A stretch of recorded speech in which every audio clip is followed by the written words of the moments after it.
In this video, we'll explore nanotechnology. The world is shrinking, meaning, among other things, robots will soon be traveling in your bloodstream. So, let's get started. The world is getting smaller, so let's talk about nanotechnology. We're talking about the nanometer, the nanometer. This is a billionth of a meter. We're talking about small here. Just to give you an idea of how small a nanometer is, 100,000 nanometers is the size of a human hair. So take that 100,000 and drive it all the way down. We're talking small. We're talking about the atomic level. Let me give you an illustration here. The American Society of Mechanical Engineers says that nanotechnology will leave virtually no aspect of life untouched and is expected to be in widespread use by 2020. This was all predicted by Richard Feynman, the world-famous physicist, who said in 1959, there's plenty of room at the bottom. What was he talking about? Well, computers used to fill an entire building. Now they fit on your wrist. Transistors are shrinking, as we've seen earlier, getting down by the mid-2020s to a single atom in size. What scientists have discovered is that the difference between one thing and another is not its atomic makeup, it's simply the order in which the atoms are put together. This is how they convert sand into silicon. It's how we convert coal into gold, how we take old sick people and turn them into young, healthy ones. Okay, that's off into the future. Near-term nanotech, it's already here. We already have devices that by 2018, your smartphone will have a video projector in it that will produce 3D imagery.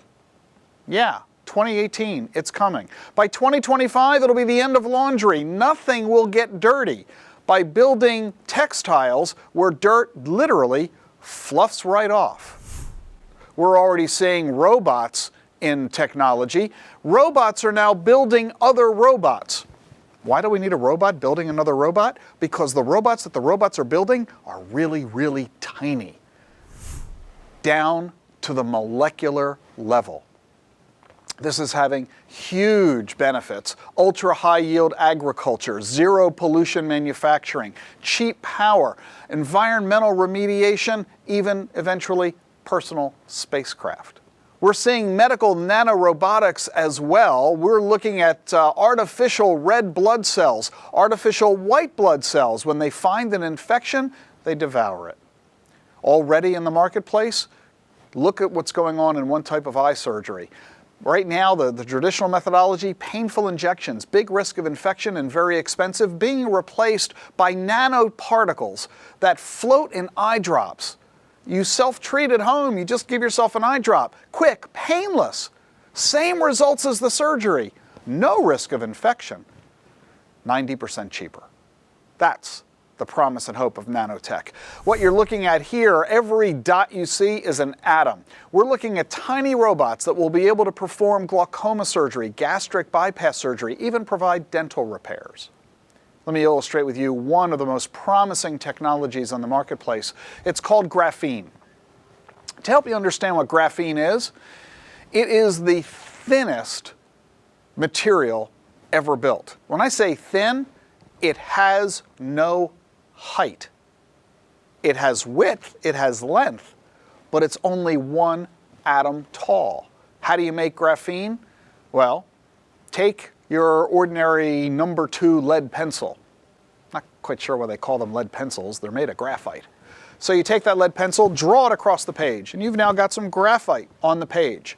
Imagine if you could take a layer of the graphite away, and then take another layer away, and another layer. You keep peeling off layers of the graphite until there's only 1 layer left, a single atom tall.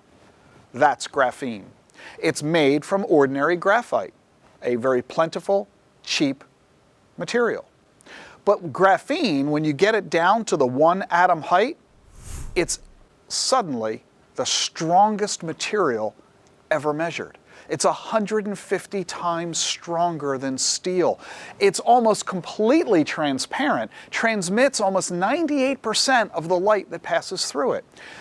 It's as pliable as rubber. You can stretch it to 120% of its size.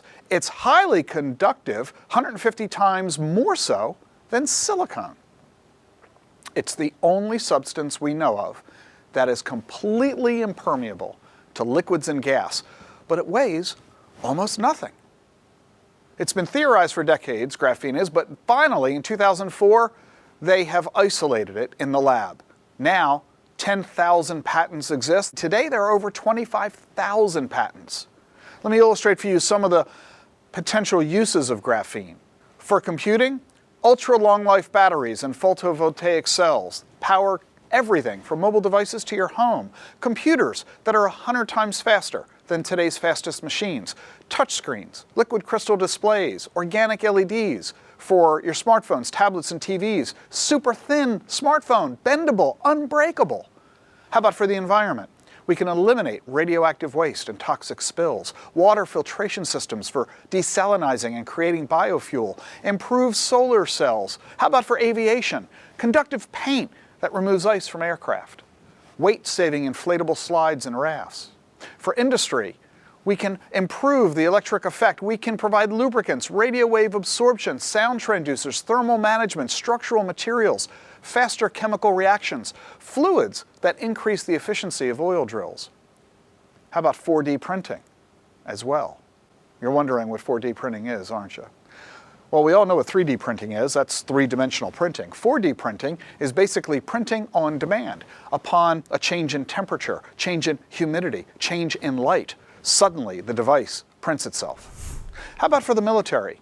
Body armor for military personnel and vehicles. How about for healthcare? Scaffolds for spinal cord injuries, blood glucose testing, cheaper medical imaging, faster and efficient devices that monitor glucose, hemoglobin, cholesterol, DNA sequencing, body sensors to measure breathing, heart rate, and movement, MRI contrast agents, implantable medical devices and sensors, microbial detection and diagnostic devices, drug delivery agents for cancer therapy, bionic devices we can place into living tissues, connected directly to neurons, allowing paralyzed people to move, tissue regeneration, antibiotics, cancer treatments.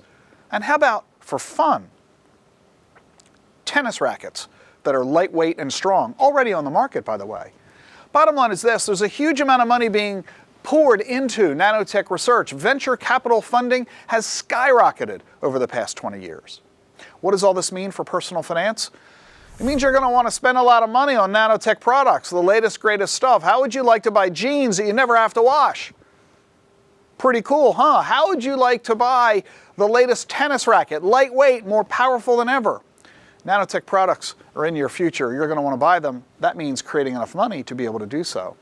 And recognize that advances in healthcare, as exciting as they are, they're not going to be free. So you're going to want to allot money for what many people are calling participatory, voluntary healthcare. We'll talk more about that in an episode to come, because you're watching The Truth About Your Future.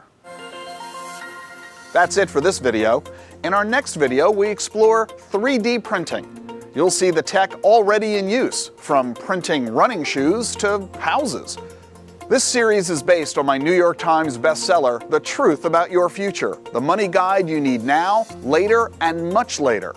If at any point you have any questions, you can send them to me by visiting thetruthaboutyourfuture.com. Thanks for watching.